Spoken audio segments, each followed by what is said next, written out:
Welcome to Tenor Tech, where I solve the problems you didn't even know you had. You begin by getting prerequisites ready so pairing works. Make sure your iPhone runs iOS 13 or later, and the car supports an Android-compatible CarPlay app or an Android Auto adapter. This matters because protocol compatibility determines connectivity. Turn the car to accessory or on, then enable Bluetooth and Wi-Fi on your iPhone so the phone can negotiate both links. Open the infotainment's Bluetooth pairing screen and set it discoverable. Once visible, you're ready for the first connection handshake and the next step. Once done pairing via Bluetooth, tap the car's device name on your iPhone and confirm the PIN shown on both screens so the secure link establishes. This prevents man-in-the-middle errors.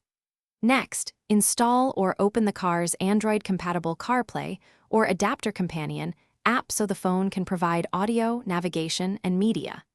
Make sure you allow Bluetooth, location, and local network permissions when requested, because missing permissions block service discovery and media routing. Now prepare to switch the car head unit to the app source. You finish by selecting the CarPlay or Adapter app on the car's head unit and accepting any final prompts on both screens.